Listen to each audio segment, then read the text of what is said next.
We've been talking recently about the improving numbers when it comes to COVID vaccine hesitancy.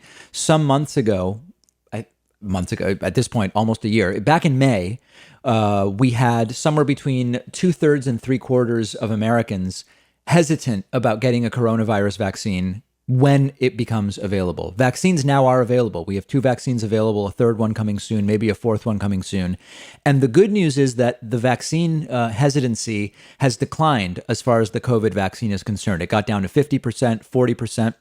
Now, about 1/3 of Americans say they definitely or probably will not get the COVID vaccine, according to the latest poll. Now, it's good that the hesitancy has declined, but unfortunately, especially when you're not going to start vaccinating kids for some period of time, in order to get herd immunity, particularly with these more contagious variants, you need to have close to every adult in the United States vaccinated to get to herd immunity. So it's still a disaster that 1/3 of Americans aren't interested. But this new poll did something interesting, which is it actually broke down a variety of groups, political groups, racial groups, based on education level.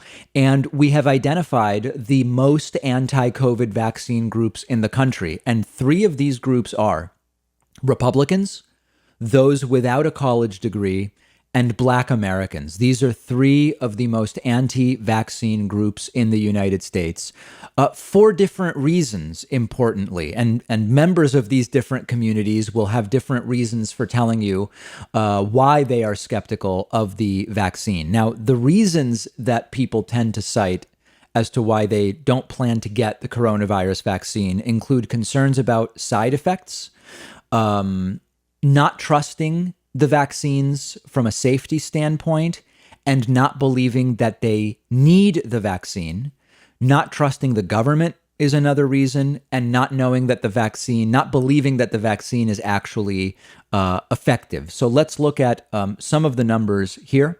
Black Americans are significantly less likely than white Americans to want the vaccine. 57% of Black Americans say they want the vaccine compared to 68% of white Americans. Hispanic Americans, very similar to white Americans in that category. Now, this, to some degree, is probably related to historical atrocities that include medical experimentation with Black Americans. And a lot of my Black Facebook friends have been posting a lot about, guys, while we understand the historical atrocities related to experimentation, we need this vaccine. And what we don't want is for our community, this is not me speaking, but some of my Black friends on Facebook saying, we don't want our community to end up disproportionately unvaccinated. That will continue to perpetuate these unequal outcomes when it comes to vaccination. When it comes to education, Americans without college degrees, significantly more likely than college-educated Americans to not want the vaccine. 40% of those without college degrees say no vaccine for me.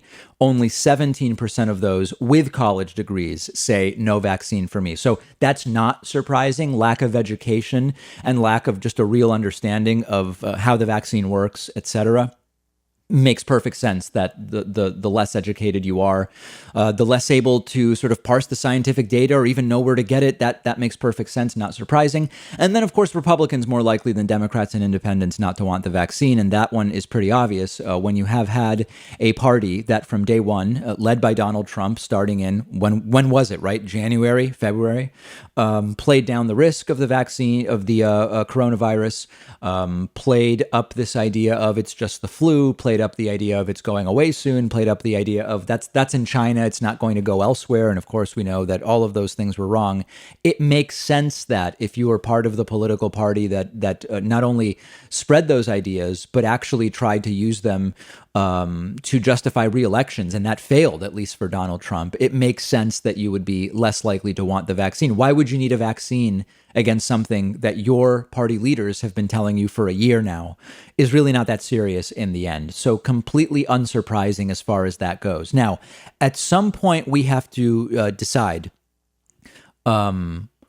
what are we going to do if a significant portion of the population never gets vaccinated? I do think that various types of businesses saying, if you want to go to concerts we organize, you'll have to have proof of vaccination. You don't have to get it. The government's not making you get it. We're not making you get it. We're just saying, if you want to do business with us, a private business who organizes concerts or flies people around or whatever, you will have to choose to go and get the vaccine. I do think that that will have an impact, but there are lots of people who just aren't going to get it unless something significant changes. I don't know what that's going to be at this point in time.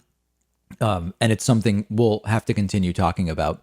Let me know if you're surprised by any of these numbers, any of these groups that are the most vaccine hesitant. We'll have more about this on the David Pakman Show Instagram, which you can find at David Pakman Show. And while you're there, follow me on Instagram at david.pakman as well.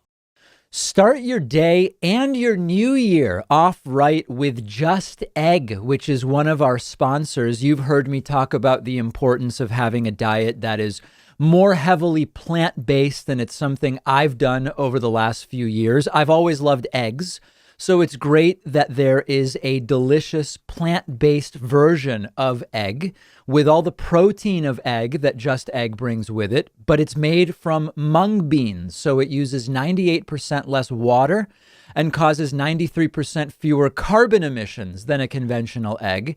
And Just Egg cooks and tastes exactly like a conventional egg. I've tried it for omelets, scrambled eggs, French toast, banana bread, pad thai, anything you'd normally use eggs for. And I actually think if I cooked something for a friend without telling them about Just Egg, they wouldn't even know the difference. Find it in the egg aisle at your grocery store, on Amazon Prime now, or on Instacart. And they also have a frozen version perfect for breakfast sandwiches. Just Egg. Try it out.